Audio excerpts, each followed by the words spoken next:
Right, so we're talking to Lorna Hughes, who is from St. Michael's House. Lorna, you're very welcome to the show. Thanks very much, John. Thanks for having me. You might tell us a bit about St. Michael's House, about the history of it. So, St. Michael's House was set up in 1955. Well, what happened was there was a lady called Patricia Farrell, and she was the mother of a son with Down syndrome. And Patricia at the time was really shocked by the lack of educational services that were available for her son. And there was really only institutional residential care for somebody who had an intellectual disability. So Patricia put an ad out in her local paper at the time and to reach out to other parents. And the ad said, reaching out to parents of mentally backwards children. That was the terminology that was used at the time. Yeah. Yeah. So she was overwhelmed by the response that she had got back of other parents who were finding the same difficulties. So they got together and they established it was the first school within St. Michael's House was in Ranelagh. And this was a small school that was set up for 12 young children. And it was funded by volunteers and charity donations at the time. And from that, then they went to the mansion house and met with other parents. And that's when the school was established.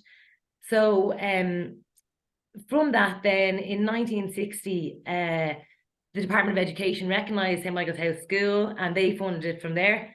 And currently now St. Michael's House is funded by the HSE, the Department of Education and Tulsa. And we have a range of services, about 170 service locations across Dublin and Meath. That must have been probably the first idea of its kind at the time, was it? 1955, people getting together and setting up something on their own initiative like that. Yeah, absolutely. So it was they used to have meetings in it was called the Country Women's Club in Stephen's Green with other family members, and they'd invite speakers who had a good understanding and good expertise of children with special needs. So that way they could educate themselves as a voluntary, organization to provide the correct services for children with disabilities. But also they wanted to change the view of how children at the time were seen and have a more equal opportunity.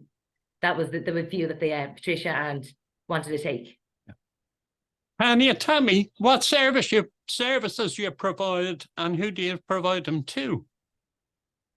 Yeah, so St. Michael's House provides services to approximately 2,300 children and adults across all of Dublin and Meath.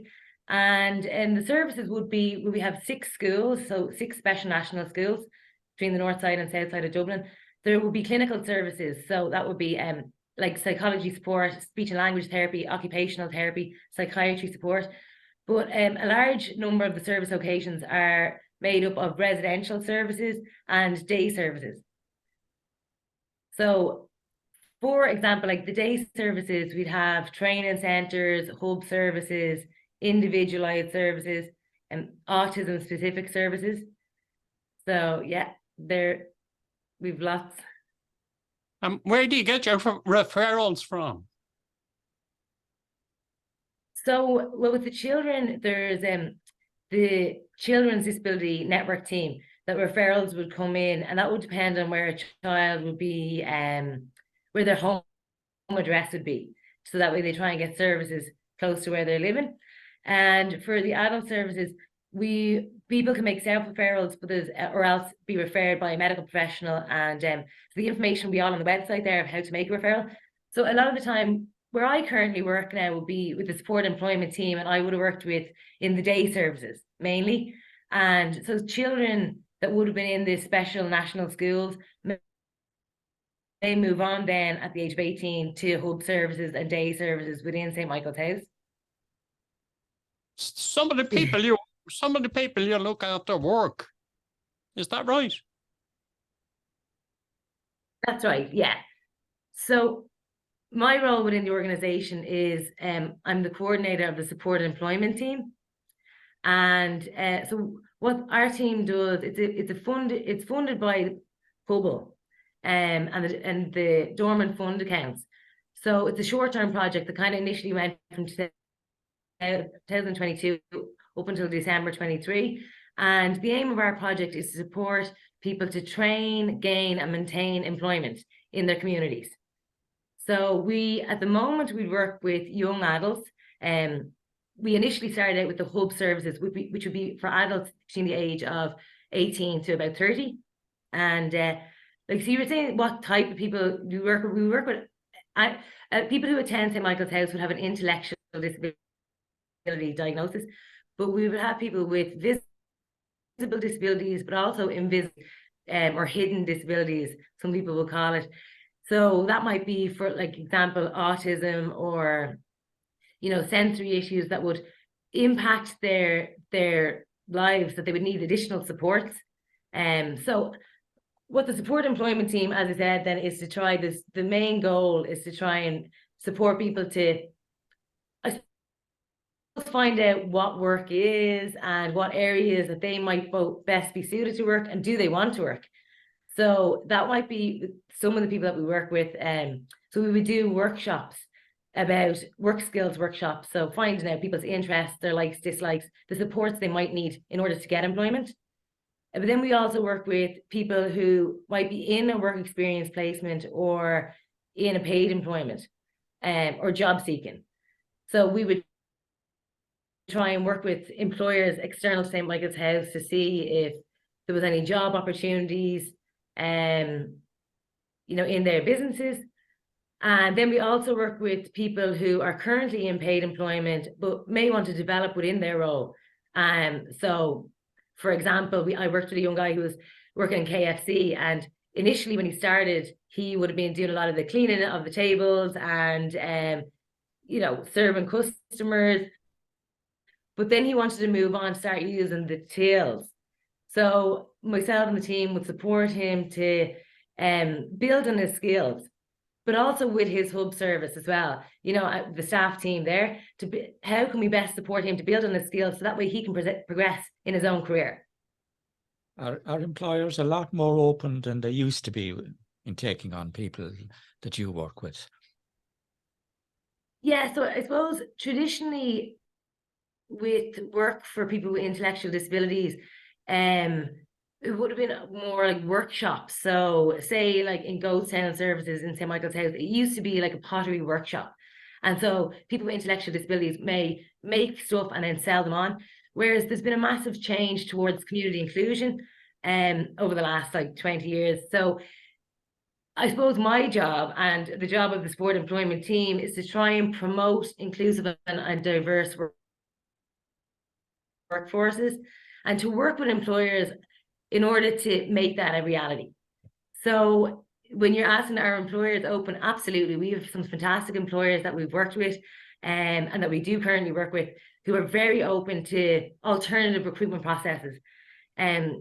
So for example, some employers, rather than doing a traditional interview and an application form, maybe online, that doesn't suit some of the adults that we're working with. So employers have been very open to maybe doing a working interview. So that could be somebody demonstrating their skills for themselves, like the job seeker going in and kind of proving that they could do the particular duties and tasks that were asked. And then from that, then the employer would make a decision of whether there was paid employment or not. When both is okay. I mean, it's great to get experience for the young adults, and great to get opportunity to demonstrate those skills. So yeah, we've had a lot of employers that are very open, but at the same time, there is a little bit of resistance, and we do finding employment opportunities quite a barrier. So, I mean, it's great to be on here today to promote the project, and to, maybe if any of your listeners are business owners or corporate employers, they'd like to get involved, and we could try and support them in how to become a more diverse and inclusive employer. But yes, I mean, our job is to try and promote the project and to reassure employers that there are supports out there, and that it's not something to be worried about. Yeah. It must give the young adults a great sense of pride and self-worth to be working. Absolutely, yeah. Really, I have such a lovely job because I get to see the benefits of what employment, does to somebody. So a lot of the young people that I work with, they would tell me, oh my God, my favorite day is a Tuesday because I work on that day. And it may only be 2 hours once a week. But the valued role within that and the sense of inclusion, but also like a social status of being an employee, and also earning money. It's nice to earn. That's why a lot of us work, is to earn money and to be self-sufficient. So the feedback from the job seekers that I work with is really, really positive. And it's really what they want. They just want opportunity to be able to have equal employment opportunities. Of course they should, and they're people. That's at the end of the day. Absolutely. And like the feedback that we will get from current employers as well is how that when they did give a person from St. Michael's House an opportunity to work, that really it has such a positive impact on their business, because it reflects the diverse, community for starters, but also, it can lift morale. Other staff members like working in a diverse workforce. But also the job seekers that we support have skills and capabilities to add value to the companies and the employers. So from the employers that we do work with, the feedback has been really positive. Do you know what OTC is all about? Yeah, so that's the Open Training College, and St. Michael's House work with the Open Training College, and they partner with the Open Training College, and who would provide courses and training to upskill staff within St. Michael's House. So they do a large variety of different courses, such as management courses, social care courses, positive behaviour support. At the moment, they're developing more training on assistive decision making, which would be the new capacity bill that came in 2022. Yeah, so basically, St. Michael's House, all staff would have a minimum standard training that would be required, and a lot of this training is delivered and completed with the Open Training College. Are all your people live in? No, so the services within St. Michael's House, there's a lot of residential services that people would live full time, but there's also a lot of people that would attend day services, which would be generally traditionally 9 to 4, Monday to Friday, but now it's more of a flexible kind of Monday to Sunday service. These people would live at home with their family members, and they would just come in and they would get support from the day services to access their community. So the things they would do in the day services would be support people with recreational activities, educational activities, and also employment opportunities. And tell me this, do people who use your service feel, are they proud that they're from St. Michael's House, or they use St. Michael's House? Yeah, I would hope so. And I mean, there's a lot of service users within St. Michael's House. Between children and adults, there would be over 2,000. So what St. Michael's House, particularly in their new strategic plan, would be to really get feedback and work in collaboration with service users. So I suppose the model of St. Michael's House strategic plan now is to really find out what services our service users are looking for, and to incorporate that into our services and our everyday practices. So I think service users now more so have a voice when it comes to the service delivery, whereas maybe more so than they did maybe years and years ago. Like, service users are very much involved in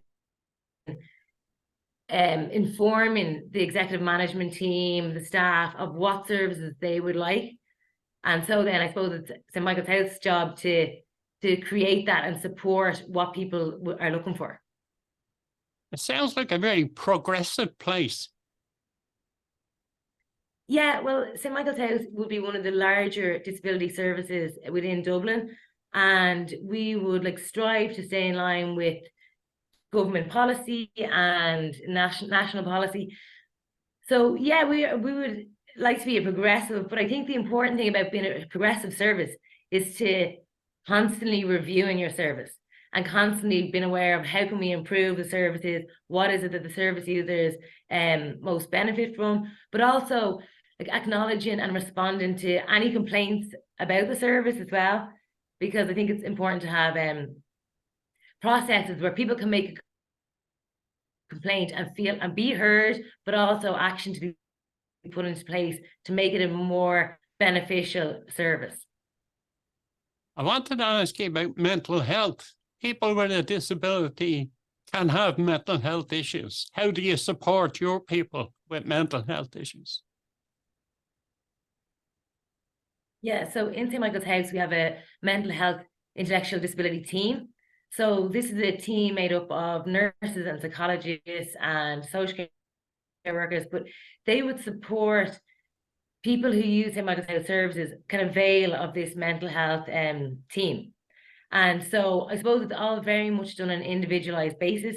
There'd be supports put in place depending on, you know, what issues the person was experiencing and what supports they needed.